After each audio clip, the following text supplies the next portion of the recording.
ಇನ್ನೂ ಯಾರು ಬಂದು ಹೋಗಕ್ಕೆ ಭಯ ಅಲ್ಲಿ ಒಳಗೆ ಬಿಡ್ತಾರೋ ಇಲ್ಲ ಅಂತ.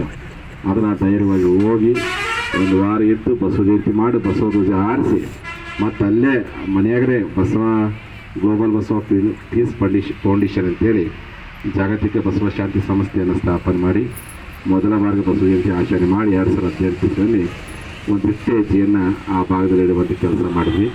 ಮತ್ತು ನಾವೆಲ್ಲ 2 ಟೂರ್ ಹೋಗೋಣ, ಅಲ್ಲಿ ಹೋಗಿ ಎಲ್ಲರೂ ಹುಡ್ಕೊಂಬಂತು. ಒಳ್ಳೆಯ ಕಂಟ್ರಿ, ಚಿಕ್ಕ ಕಂಟ್ರಿ, ತುಂಬ ಚೆನ್ನಾಗಿ ಭಾಳವರು ಮಾಡಿದ್ದಾರೆ.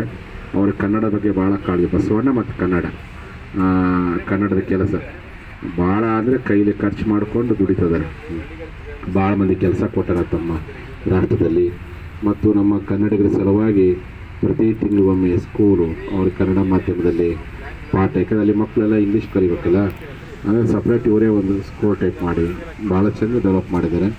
ಉತ್ತರ ಕರ್ನಾಟಕ ತಾರು ಬೆಳಗ ಅಂತ ಮಾಡಿಕೊಂಡು ನಮ್ಮ ಉತ್ತರ ಕರ್ನಾಟಕದವರನ್ನು ಬೆಳೆಸುವಂಥ ಪ್ರೋತ್ಸಾಹ ಕೆಲಸವನ್ನು ಪ್ರತಿ ವರ್ಷ ಕನ್ನಡ ರಾಜ್ಯೋತ್ಸವ ಮಾಡಿ ಹೆಸರಾದ ಫಿಲಿಂ ಆ್ಯಕ್ಟರ್, ಸಾಹಿತ್ಯಗಳು ಎಲ್ಲರನ್ನು ಕರೆಸಿ ದೊಡ್ಡ ಪ್ರಮಾಣದಲ್ಲಿ ಕಾರ್ಯಕ್ರಮವನ್ನು ಮಾಡ್ತಿದ್ದಾರೆ. ಮತ್ತು ಲಾಕ್ಡೌನ್ ಸಂದರ್ಭದಿಂದ ಭಾಳ ದೊಡ್ಡ ಸೇವೆ ಅವರು. ಹಾಗಾಗಿ ಶ್ರೀ ಹೆಬ್ಬಾಳ್ ಅವರು ಬಂದಿದ್ದು ಭಾಳಷ್ಟು ಸಂತೋಷ ಆಯಿತು ಅಂತ ಮಾತನ್ನು ಈ ಸಂದರ್ಭದಲ್ಲಿ ವ್ಯಕ್ತಪಡಿಸ್ತಾರೆ. ಕಥಾದೇಸ್ತಿ ಬೆಂಬಲನು ಪರೋಕ್ಷವಾಗಿ ನಮಗೆಲ್ಲ ಸಿಕ್ತು ಎನ್ನುವಂಥ ಮಾತನ್ನು ಹೇಳ್ತಾ ಈಗ ನಾವೆಲ್ಲ ಮಾನವ ಕಂಪ್ಯೂಟರ್ ಕುರಿತು ಮಾತಾಡೋಣ. ಬಸವರಾಜ್ ಉಮ್ರಾಣ ಮಾತಾಡ್ತಾರೆ. ಆಮೇಲೆ ನಿಮಗೆ ಏನು ಪ್ರಶ್ನೆ?